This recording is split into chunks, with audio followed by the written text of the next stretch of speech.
ማሳደኝ እዚህ ጋር የሚፈልጋትን ነገር አብሮ ሚዛናዊ የሆነ ንግግር ተናገረ ለመባል ያክል ነው።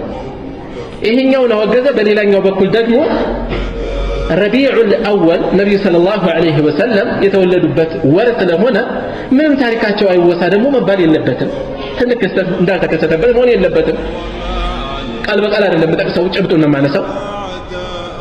ስለዚህ ለዘብ ያለች ዘመናዊ መውሊድ እያስተዋወቁ ነው።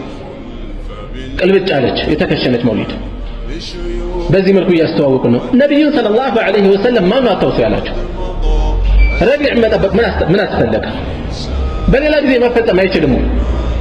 ይሄን ጠብቆ ማስታወስ ምንድን ነው የተፈለገው? በድርን እየጠበቅን የበድር ዓመት በየዓመቱ ረመዳን 17 እናክብር። ክስተት የተከሰተበት ትልቅ ክስተት ተከስቶበታል ብለን ከዛ ደግሞ ሂጅራ የወጡበትን ቀኗን ፈልገን ነው ያችን እናክብር። ከዛ ደግሞ የሆነ ክስተት የተከሰተ ሁደይቢያ ስምምነት የተደረገበት ፈትህ እኮ ነው።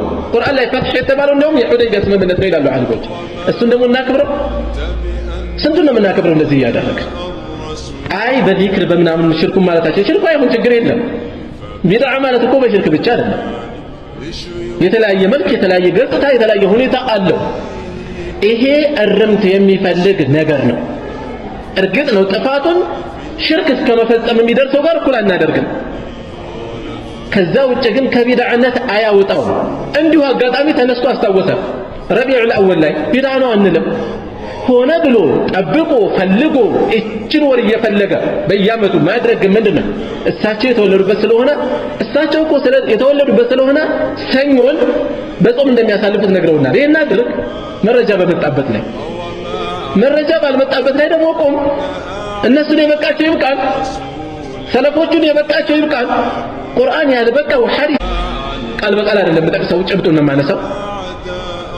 ስለዚህ ለዘብ ያለች ዘመናዊ መውሊድ እያስተዋወቁ ነው።